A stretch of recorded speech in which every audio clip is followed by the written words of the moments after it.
Hey coin collectors, and welcome to DC Coin World International Coin Channel. And there they are, the two mints that made the Kennedy half in 1968. The San Francisco Mint here on the left with the S, and the Denver Mint here on the right with the D.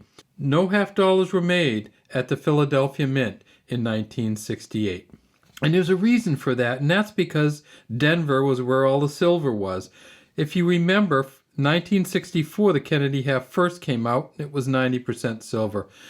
In 65, 66, 67, 68, 69, and 70, for 6 years, they changed the half dollar to a 40% silver half dollar. 65 and 66 and 67, no mint mark half dollars. 68, 69, and 70, D mint mark half dollars. And that's why there are no Philadelphias.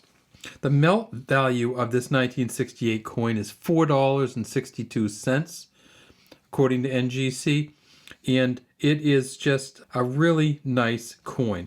Let's look at the Denver one here first. When they made the 1968 halves, they used the 1964 mint. They used the dies from the 1964 mint, but they scraped the 4 off. And so when you look at this, you'll see that see how the 8 just sticks out there and these ones are kind of low? If we tip it up a little bit, you'll see the 8 is actually much further off the coin than the 1, the 9, and the 6.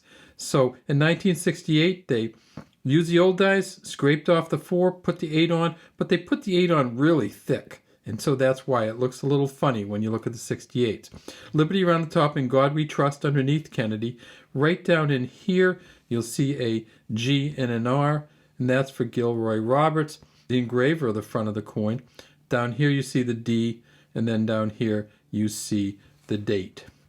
If you tip it up on the side, you'll see the little tiny bit of copper in there. So it is 60% copper, 40% silver, but that's still almost $5 worth of silver. United States of America here, $half at the bottom. If we look in the center, we have an eagle holding an olive branch and some arrows. E pluribus unum on the banner. 9 stars above the banner, 4 down below next to the eagle's, at the back of the eagle's head. That's for the original 13 colonies. And then if we go around the outside, this big circle of stars, there are 50 stars on the back. Now remember, 1968 was the first year that they had the mint marks on the front of the coins. 1964 mint marks on the back, 65, 66, and 67 no mint marks, and then 68 came out with the D mint mark but no P mint mark on the Kennedy half dollar. The Denver Mint in 1968, they made 247 million of these. The auction record is $7,500 from Mint State 67 plus, but it has graded a Mint State 68, and they say it's worth $15,000. They also made these at the San Francisco Mint, and that's this coin right here. And one of the things, if you get a San Francisco Mint from 1968, you always look at the S, because they put some of the S's on upside down. And we'll show you one of those from the PCGS website, where the top is actually the biggest part of the S, and the bottom is the smallest. They actually flipped the mint marks over on some of the 1968 proof coins. That's called an inverted mint mark, and if you get one of those, it's probably worth $500 to $700. So let's take a look at the one from the PCGS website. And here it is right here. You see up the top, there's the website address. If you want to get to it, you can just copy that, or you can just go to PCGS and look at the 1968S inverted 50-cent coin. And you can see down there, there's the S underneath Kennedy's neck. And you can see how the top of the S is way bigger than the bottom, just the opposite of the S mint mark that we have. Let's magnify that up a little bit and see if we can see it directly from the website. And there it is. See how much bigger the top of that S is than the bottom. Clearly upside down. You can see it with the naked eye, but if you magnify it, you can tell for sure. And then if you do see one with the naked eye, take a look at them. If they're in good shape, a Proof 66 was sold at a Heritage auction in 2016 for $705. Of course, everything else is going to be the same. It's going to be 40% silver, 60% copper, same 11.5 grams. Everything else is the same except for that upside down S that they put right there.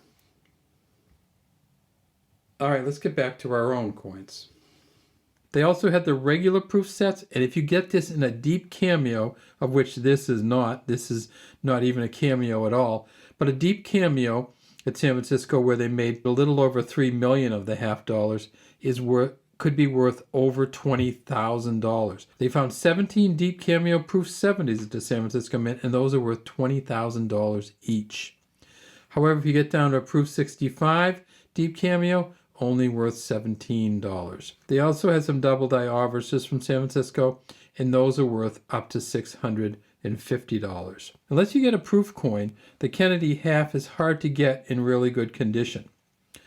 They did put one in the mint sets, and I'll show you that. So with the Denver Mint in 1968, we have the Denver Mint circle here, upside down. Then we have the half, and you can see that Denver Mint half. The quarter, the nickel, the dime, and the penny. But then when we look at the Philadelphia version, which is always the blue one, we see the Philadelphia Mint chip there. They have a quarter, a nickel, a dime, and then 2 pennies. At Philadelphia, they put the S penny in, and they put the Philadelphia penny with no mint mark, but no half dollars from Philadelphia even in the mint set. All right, well, that's all we have today from DC Coin World International Coin Channel. We'd love to have you subscribe to the channel and leave any comments you have in the comment section.